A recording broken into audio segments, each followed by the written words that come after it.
Pessoal, vamos aqui para a segunda parte, continuar de onde a gente terminou ali do primeiro link da primeira aula. E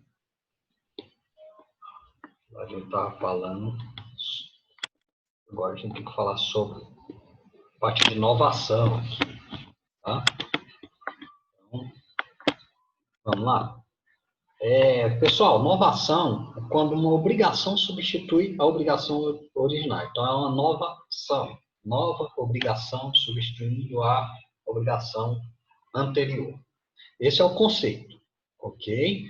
Então, ela pode ser, segundo o artigo 360, né, ela pode ser uma inovação com a substituição do objeto, certo? E aí, nesse caso, é a inovação objetiva. E a segunda forma, né, a inovação subjetiva, que é com a substituição da pessoa, tá? E aí substitui-se a pessoa por delegação ou por expansão. Só para vocês entenderem melhor essa questão, olha lá. Novação. Inciso 1 é a novação objetiva normal, quando há substituição do objeto, ou seja, quando o devedor contrai com o credor nova dívida para extinguir e substituir a anterior, certo? O inciso 2 fala, quando o novo devedor subcede o antigo, ficando este quite com o credor. Ou seja, um novo devedor. E aí, essa aí é a novação por delegação, ou seja, um novo devedor sucedendo o antigo. Ok? E o 3, quando em virtude da obrigação nova, outro credor é substituído ao antigo. Ou seja, aí, por expromissão, né, vem um novo credor. Então, essa inovação aí, ela assim, algo substituindo a outra. Só que é o seguinte, tem que se pensar, é uma cessão de crédito? Não. É uma assunção de dívida? Não, tá? Na realidade, é a constituição de uma nova obrigação e extinção da obrigação anterior, certo? Uma constituição de uma nova obrigação extinguindo a obrigação anterior, certo? Então, isso é a inovação.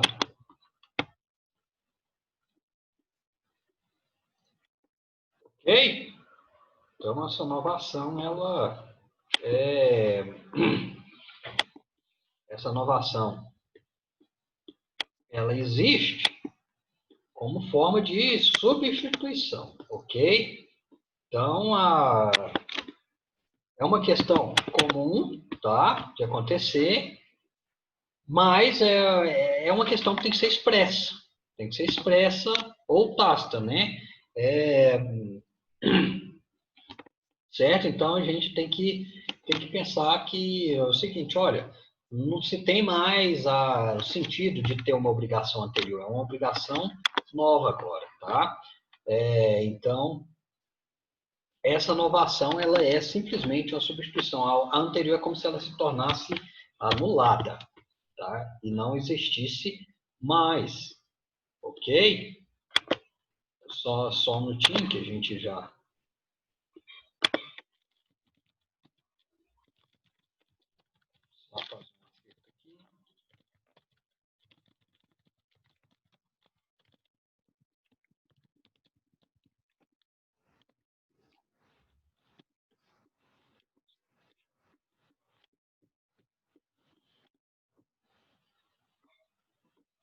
Voltando, então,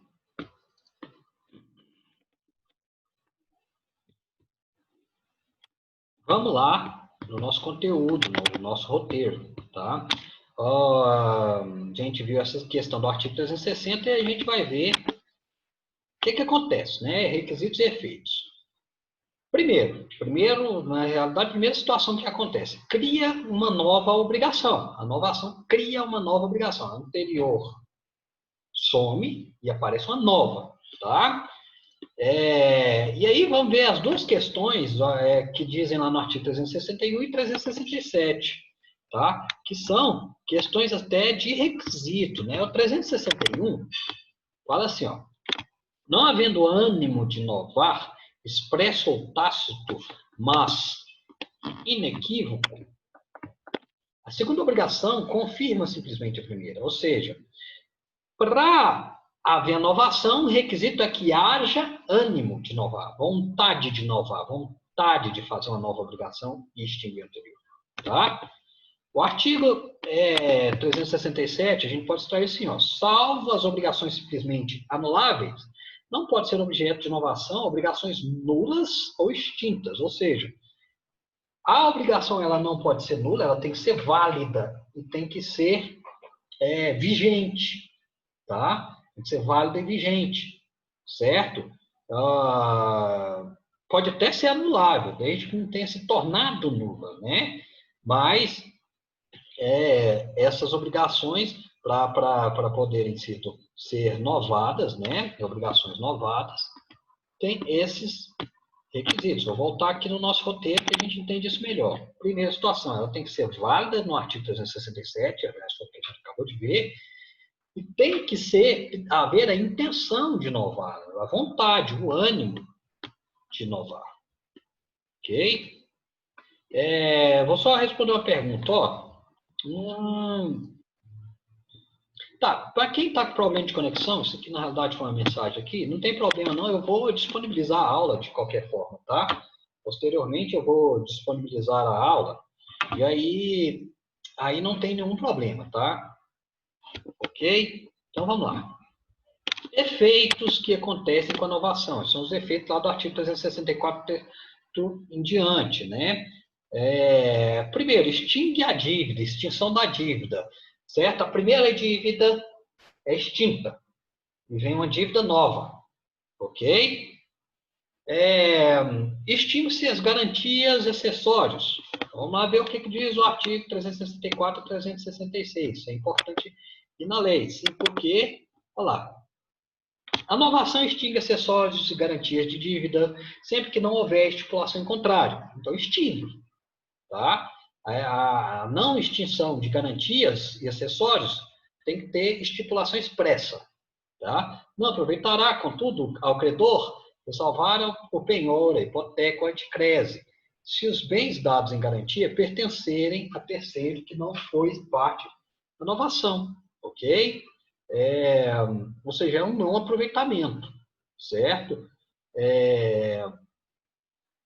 Um não aproveitamento, né, de penhor, hipoteca, anticrese, tá? Em alguns casos.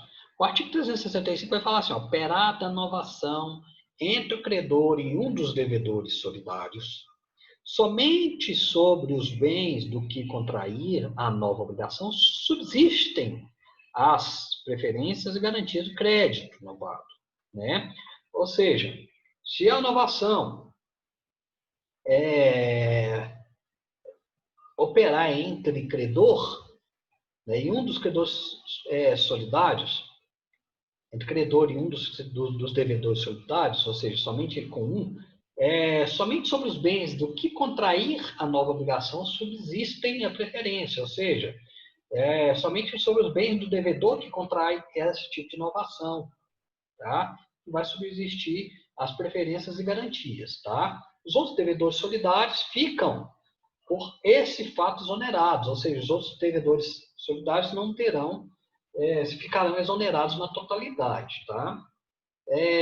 O artigo 366 fala assim, importa exoneração do fiador a inovação feita sem o seu consenso com o devedor principal. Isso aqui também vai respingar, ou seja, vai ser a mesma coisa no aval, tá? A inovação, ela não vai levar, né, também as garantias pessoais, que é a hipoteca e desculpa, que são a fiança e o aval, tá? Elas não vão ser levadas, ok? Vai exonerar-se o fiador, beleza? Então a gente tem essa questão aqui, beleza? Gente, já viu a questão do artigo 367. Então, vou voltar aqui.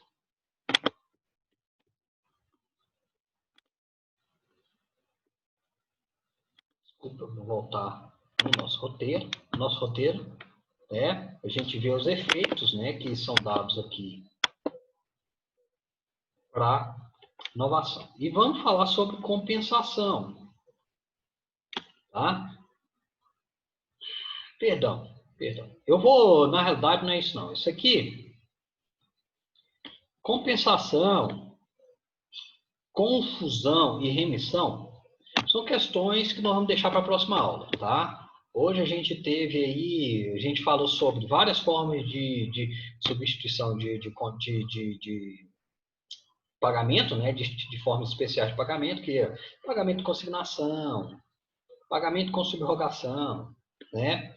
Imputação ao pagamento, dação em pagamento, novação, compensação, compensação, a confusão e a remissão a gente vai falar na próxima aula e a gente vai terminar o conteúdo do semestre, tá? Até porque na semana seguinte já vai ser prova, ok?